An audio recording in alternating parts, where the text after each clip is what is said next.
Hi guys, welcome to our channel veggie వంటలు. ఈరోజు మనం చూడబోయే recipe hotel style meal maker curry అండి. ఇది మనం రైస్లోకైనా తినవచ్చు, చపాతీలోకైనా తినవచ్చు. 2 in 1గా మనకి యూజ్ అవుతుంది. ఇంకెందుకు లేటు, లెట్స్ స్టార్ట్. ముందుగా ఒక బౌల్లోకి కొన్ని మిల్ మేకర్ తీసుకొని బాగా ఉడికించి పక్కన పెట్టుకోవాలండి. ఇప్పుడు ఒక మిక్సీ జార్ తీసుకొని 4 యాలకులు, కొద్దిగా అల్లం, 4 వెల్లుల్లి, ఒక ఆనియన్ కట్ చేసి వేసుకోవాలి. అలాగే బిర్యానీ ఆకు, కొద్దిగా పట్ట, కొన్ని మిరియాలు, 2 పచ్చిమిర్చి, రుచికి తగినంత సాల్ట్ వేసుకొని దీన్ని మెత్తటి పేస్ట్ చేసుకోవాలండి. ఈ పేస్ట్ అనేది ఎంత మెత్తగా వస్తే కర్రీ అంత బాగుంటుంది. ఇప్పుడు స్టవ్ ఆన్ చేసి ప్యాన్ పెట్టుకొని ఆయిల్ పెట్టుకొని అది వేడెక్కాక కొద్దిగా పట్ట, 2 యాలకులు, కొద్దిగా చెక్క, ఒక 4 పచ్చిమిర్చి వేసుకొని పచ్చిమిర్చి పచ్చి వాసన పోయేలాగా వేపుకోవాలండి. ఇప్పుడు కొద్దిగా కరివేపాకు కూడా వేసుకొని ఒకసారి బాగా కలుపుకోవాలి. ఇప్పుడు ఇవన్నీ బాగా వేగాక కొద్దిగా జీడిపప్పు కూడా వేసుకొని జీడిపప్పు రెడ్ కలర్ వచ్చేంత వరకు వేపుకోవాలి. ఇవి కాస్త వేగేలోగా మన ముందు వీడియోస్ అన్ని ఓపెన్ చేసి లైక్ చేసి షేర్ చేసి సబ్స్క్రైబ్ చేసి బెల్ సింబల్ ఆన్లో పెట్టుకోవాలి. చూడండి, మీరు ఇవన్నీ చేసేలోగా జీడిపప్పు బాగా ఎర్రగా వేగిపోయింది. ఇప్పుడు ఒక 1/2 కప్ ఆనియన్ కూడా వేసుకొని ఆనియన్స్ కూడా రెడ్ బ్రౌన్ కలర్ వచ్చేంత వరకు వేపుకోవాలి. ఈ కర్రీకే కాదండి, ఏ కర్రీకైనా కూడా సరే ఆనియన్స్ బ్రౌన్ కలర్ వచ్చేంత వరకు వేపుకుంటే కర్రీ టేస్ట్ బాగుంటుంది.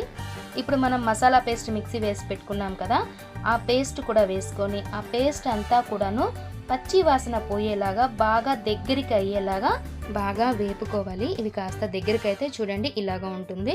ఇప్పుడు ఒక 2 టమాటోలు కూడా మనము మిక్సీ వేసి పెట్టుకొని ఆ ప్యూరీ కూడా ఇందులో వేసుకొని బాగా కలుపుకోవాలి. టమాటా కూడా పచ్చి వాసన పోయేంతలాగా బాగా కలుపుకొని బాగా మగ్గనివ్వాలండి.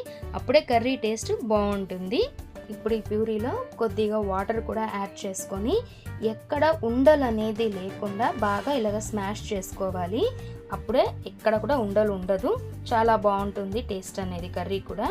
ఇది కాస్త ఉడకడానికి మూత వేసి లో ఫ్లేమ్లో ఒక 2 నిమిషాలు బాగా మగ్గనివ్వండి. 2 నిమిషాల తర్వాత చూడండి ఇలాగ ఆయిల్ అనేది సపరేట్ అవుతుంది.